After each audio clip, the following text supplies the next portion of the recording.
Eu tinha 25 anos e me achava invencível. Depois de 7 anos caçando ao lado do meu pai e 2 anos trabalhando sozinho, pensava que conhecia tudo sobre onças. Havia abatido 14 animais até então. Todos limpos, todos rápidos, todos sem complicações. Minha fama de caçador preciso já se espalhava pelas fazendas da região, e fazendeiros me chamavam de longe quando tinham problemas com predadores. Era março de 1987, final da estação chuvosa, quando seu Benedito, dono da fazenda Três Lagoas, me procurou com um caso que parecia rotineiro. "João", disse ele tirando o chapéu e passando a mão pelos cabelos grisalhos, "tem uma onça aqui que está me dando prejuízo terrível. Já levou 5 bezerros em 2 semanas. É bicho grande, esperto e está zombando da gente." Seu Benedito não era homem de exagerar. Conhecia gado desde menino e sabia distinguir ataque de onça de qualquer outra coisa. Se ele dizia que era bicho grande e esperto, era porque realmente era. Mas naquela época, eu pensava que minha juventude e energia compensavam qualquer vantagem que um animal velho pudesse ter. "Deixa comigo, seu Benedito", respondi com a confiança arrogante dos 25 anos. "Em 3 dias resolvo isso para o senhor." Como estava errado, cheguei à fazenda numa segunda-feira de manhã, carregando minha Winchester 30-30, munição suficiente para uma semana, e a certeza de que estaria de volta para casa na quarta-feira. Seu Benedito me levou para ver os restos do último bezerro atacado, encontrado numa baixada próxima a um capão de mata fechada. O que vi ali deveria ter me alertado, mas meu orgulho juvenil impediu que eu interpretasse corretamente os sinais. A carcaça havia sido arrastada por mais de 300 metros, da pastagem até uma sombra densa sob árvores centenárias. O animal morto pesava pelo menos 120 quilos, mas havia sido movido como se fosse um brinquedo. "Onça forte", murmurei, examinando as marcas na terra onde o corpo havia sido arrastado. "Muito forte", confirmou seu Benedito. "E olha só isso aqui."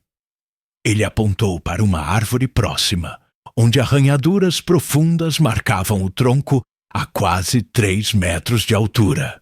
Eram marcas de garras, feitas por um animal que se esticara completamente para alcançar aquela altura. Fiz um cálculo rápido. Para chegar a 3 metros, a onça precisava ter pelo menos 2,5 metros de comprimento total. Bicho grande mesmo, admiti, mas ainda não compreendendo a dimensão real do que estava enfrentando. Passei o resto do dia estudando rastros e estabelecendo padrões de movimento. A onça usava trilhas específicas para entrar e sair da área de pastagem, sempre aproveitando a vegetação mais densa para se camuflar. Suas pegadas eram as maiores que eu já havia visto.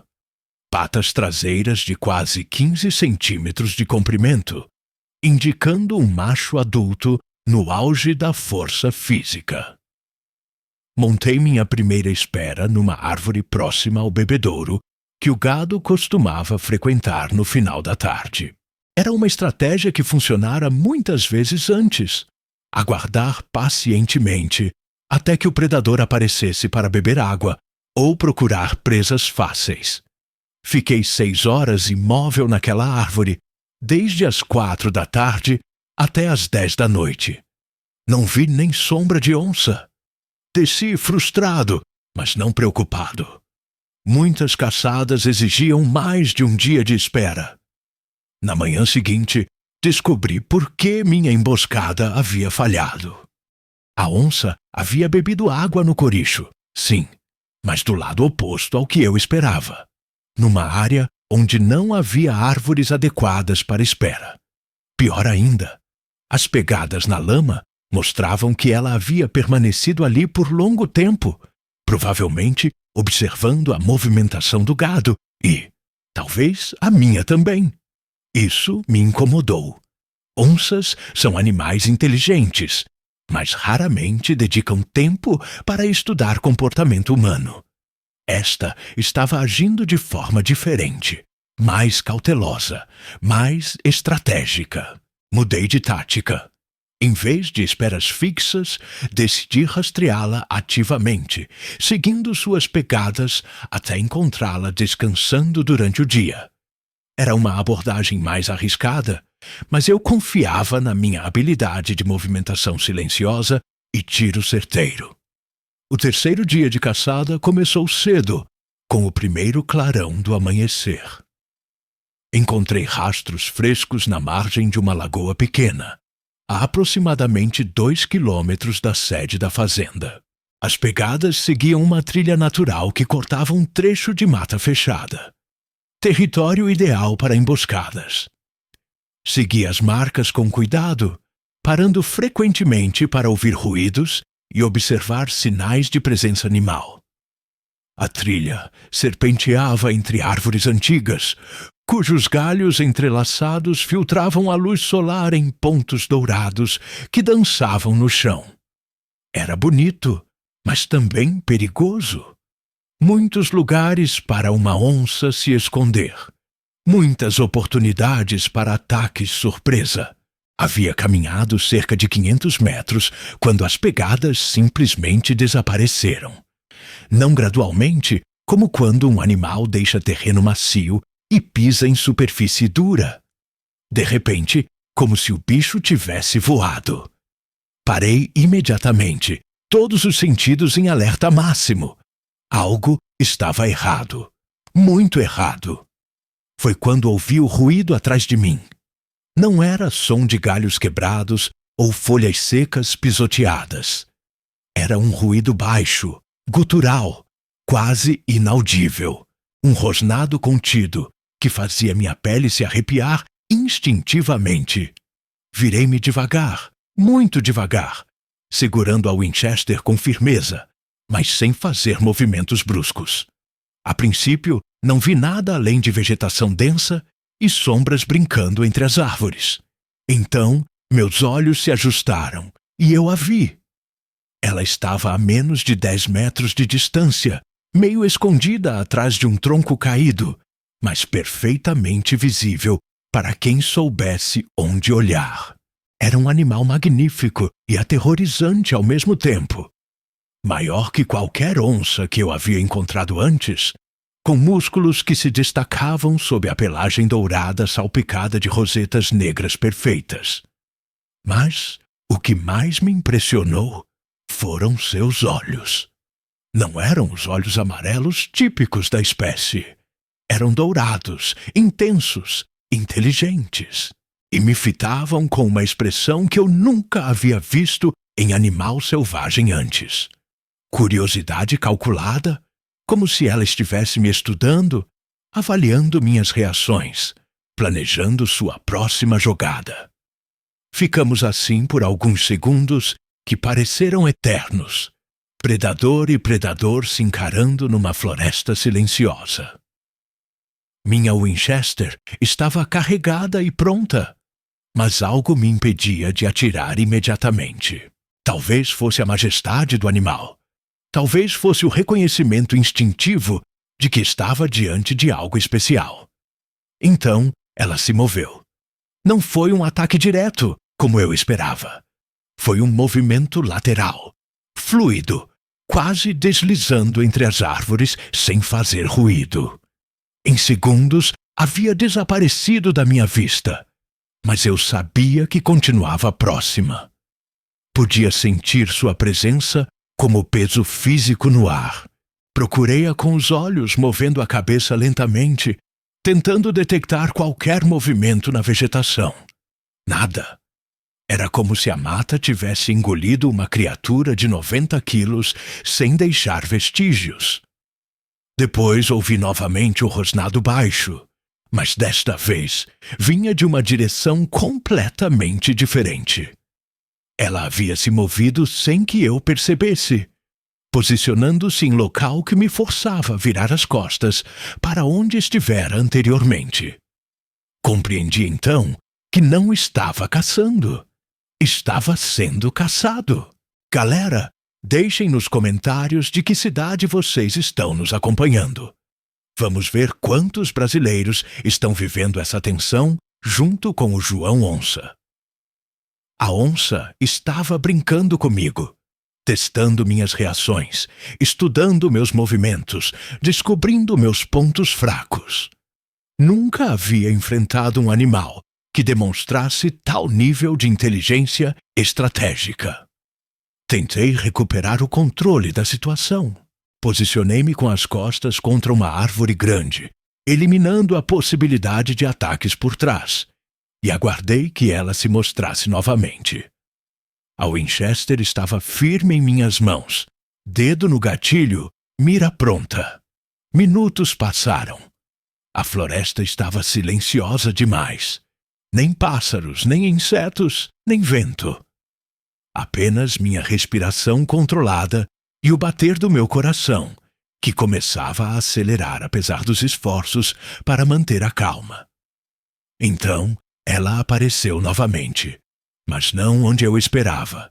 Em vez de surgir na vegetação rasteira, estava numa árvore, aproximadamente 4 metros acima do solo, deitada num galho grosso, me observando com aqueles olhos dourados penetrantes. Como havia subido ali sem que eu ouvisse? Como se posicionara exatamente no ângulo que tornava minha mira mais difícil? Eram perguntas para as quais eu não tinha resposta, mas que me faziam compreender que estava lidando com um animal excepcional. Apontei a Winchester na direção dela, mas hesitei. O ângulo era complicado, a distância não era ideal, e havia galhos que poderiam desviar a trajetória da bala. Pior ainda, se eu errasse o tiro, ela certamente atacaria, e a partir de uma posição elevada, teria todas as vantagens. Ela pareceu perceber minha hesitação. Inclinou ligeiramente a cabeça, como um gato doméstico curioso, mas manteve o corpo relaxado, sem sinais de agressividade imediata. Era quase como se estivesse me dando tempo para tomar uma decisão. Respirei fundo e fiz a mira cuidadosa. Seria um tiro difícil, mas não impossível. Minha pontaria sempre fora precisa, e a distância estava dentro do meu alcance de precisão. Comecei a apertar o gatilho lentamente quando algo inesperado aconteceu. Ela bocejou. Foi um bocejo longo, desinteressado, como se toda aquela tensão fosse apenas um passatempo tedioso para ela. Mostrou os caninos enormes, a língua rosada, a garganta escura. Depois se espreguiçou no galho, ajeitou-se numa posição mais confortável e me ignorou completamente. Era impossível. Nenhum animal selvagem age assim diante de um predador armado. Mas ali estava ela, a metros de distância, comportando-se como se eu fosse apenas mais um elemento da paisagem. A atitude dela me confundiu tanto que relaxei a mira por um momento. E foi nesse momento que compreendi sua verdadeira inteligência. Ela não me via como ameaça séria. Eu era, aos olhos dela, apenas um jovem inexperiente brincando de caçador numa floresta que era território dela há anos. Senti algo que nunca havia sentido antes numa caçada. Humildade forçada. Aquela onça estava me ensinando, através de ações simples, que eu não era o predador alfa que pensava ser. Era apenas mais um animal tentando sobreviver numa hierarquia que eu não compreendia completamente. Fiquei ali parado, Winchester nas mãos, olhando para um animal que poderia me matar facilmente, mas que escolhera me dar uma lição em vez disso. Minutos passaram, e ela continuou descansando no galho, ocasionalmente lançando olhares na minha direção, mas sem demonstrar interesse real em confronto. Então, sem aviso, ela se levantou, se espreguiçou novamente e desceu da árvore com elegância felina. Tocou o solo a poucos metros de onde eu estava, me olhou diretamente nos olhos por alguns segundos e simplesmente se afastou caminhando. Não correu, não se escondeu. Caminhou lentamente, com dignidade, até desaparecer na vegetação densa. Fiquei imóvel por mais 10 minutos, tentando processar o que havia acontecido. Depois, com pernas ainda trêmulas, voltei para a fazenda. E então? Perguntou seu Benedito quando me viu chegar. Não consegui um tiro limpo. Menti. Amanhã tento de novo. Mas eu sabia que não tentaria de novo. Não aquela onça. Ela havia me ensinado algo que nenhum caçador mais experiente conseguira ensinar. Que há animais que merecem respeito não por serem perigosos, mas por serem extraordinários. Naquela noite, sozinho no meu quarto na fazenda, refleti longamente sobre o encontro. Pela primeira vez na vida, questionei se caçar era sempre a resposta certa. Aquela onça não era apenas um predador causando prejuízos econômicos. Era um ser individual, inteligente, com personalidade própria e direito à existência. Na manhã seguinte, procurei seu Benedito com uma proposta diferente. Seu Benedito, disse, que tal tentarmos ahuyentar essa onça em vez de matá-la? Podemos mudar o manejo do gado, afastar os bezerros dessa área por algumas semanas. Onça territorial costuma procurar outras regiões quando não encontra presas fáceis. Ele me olhou surpreso. Você não é caçador. Pensei que fosse resolver matando o bicho. Sou caçador, respondi, mas também sou pantaneiro. E pantaneiro de verdade sabe quando um animal merece viver. Implementamos um plano de manejo temporário. Transferimos o gado jovem para pastos mais próximos da sede. Instalamos algumas fogueiras noturnas para marcar presença humana. E aguardamos. Em 2 semanas, os ataques cessaram. A onça havia entendido que aquela área não oferecia mais oportunidades fáceis e se mudara para regiões mais selvagens, longe do gado. Funcionou, disse seu Benedito, claramente impressionado, e sem matar nada. Funcionou porque respeitamos a inteligência dela, respondi. Onça esperta não luta guerra que não pode ganhar. Aquele foi o primeiro caso em que resolvi um conflito entre onças e fazendeiros sem recorrer ao abate. Não seria o último. A experiência com aquela fêmea extraordinária? Sim, descobri depois que era fêmea, uma matriarca territorial de pelo menos 8 anos. Plantou uma semente que cresceria e se desenvolveria ao longo dos anos seguintes. Voltei muitas vezes àquela mata, sempre esperando reencontrá-la.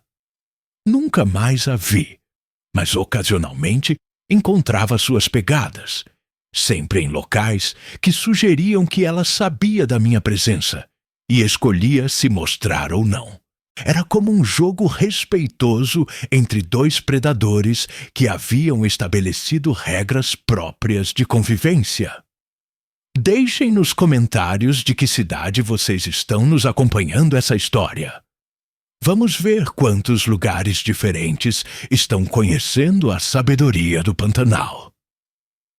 Anos depois, quando comecei a trabalhar como conservacionista, compreendi que aquele encontro havia sido um divisor de águas na minha relação com as onças.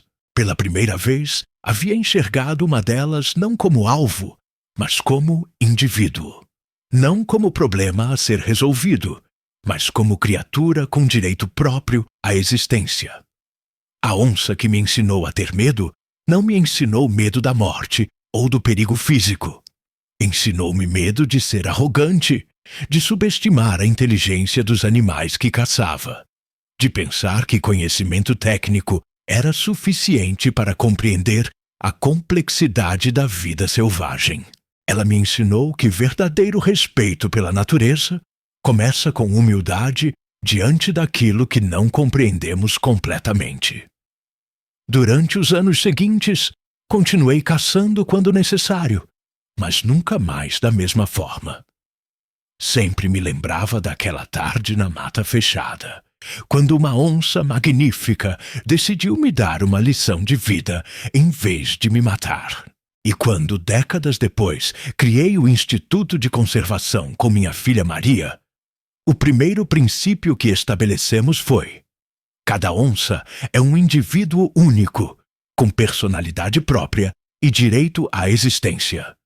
Nosso papel não é julgá-las, mas compreendê-las. Maria ficou curiosa sobre a origem dessa filosofia. Contei-lhe então a história da onça, que me ensinou a ter medo, e ela compreendeu por que aquele encontro havia sido tão transformador. Ela te escolheu, disse Maria após ouvir o relato completo. Poderia ter te matado facilmente, mas escolheu te educar. É quase como se soubesse que você seria importante para o futuro da espécie dela. Talvez Maria estivesse certa. Talvez aquela onça extraordinária tivesse realmente percebido algo em mim que eu mesmo não via na época. Ou talvez fosse apenas coincidência, o encontro casual entre dois predadores inteligentes que reconheceram qualidades um no outro. Não importa. O que importa é que aquela tarde de março de 1987 mudou minha vida para sempre. A onça que me ensinou a ter medo me ensinou, na verdade, a ter respeito. E respeito é o primeiro passo em direção à proteção. Hoje, quando vejo turistas fotografando onças em nossas reservas, sempre me lembro daquela fêmea magnífica que decidiu me dar uma segunda chance numa floresta do Pantanal. Ela plantou a semente que cresceu e se transformou em décadas de trabalho dedicado à conservação de sua espécie. Se eu pudesse reencontrá-la hoje, diria apenas: obrigado, você me ensinou que ser predador não significa ser destruidor. Significa compreender nosso lugar na grande teia da vida. E tenho certeza de que ela entenderia. Porque onças inteligentes sempre entendem mais do que mostramos a elas. Pessoal, deixem seu comentário falando de que cidade vocês estão nos assistindo. Essa história mostra como um encontro pode mudar uma vida inteira. Vamos ver quantos brasileiros estão vivendo essa transformação junto com João Onça.